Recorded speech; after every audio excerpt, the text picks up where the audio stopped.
That was a very nice speech, and so after that, we had a member that was supposed to be joining us today, but unfortunately they couldn't make it. So for those of you who don't know, we were supposed to have Lily D'Ambrosio also coming.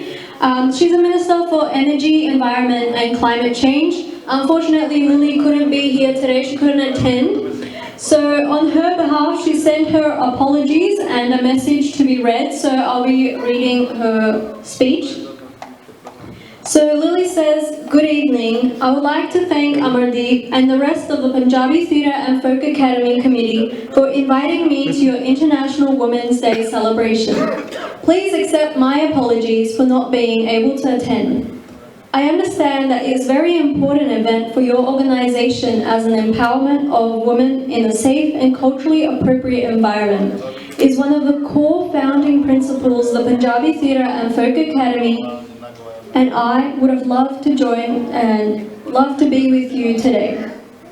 I would like to begin my message to you by acknowledging the Wurundjeri Willam people, traditional custodians of the land, and pay my respects to their elders past, present and emerging.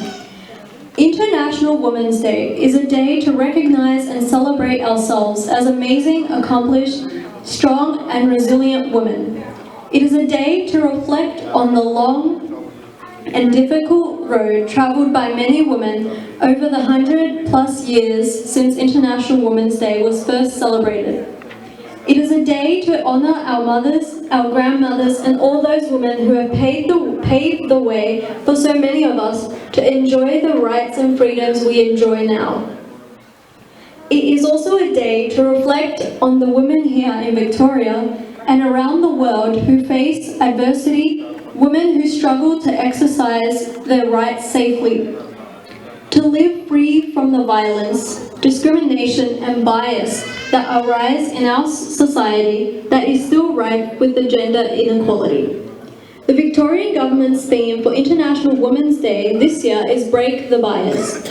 By challenging gender bias at work and in our community, we can address the barriers to women participating equally in society. The Andrews Labor government is proudly leading the nation on gender equality reform, from the landmark Gender Equality Act to gender parity on government boards to removing barriers to support more women into the workforce.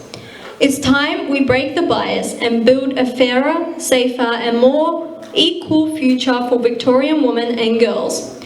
Happy International Women's Day every day. With warm regards, Lily D'Ambrosio." So that was a speech from Lily, who couldn't make it here today.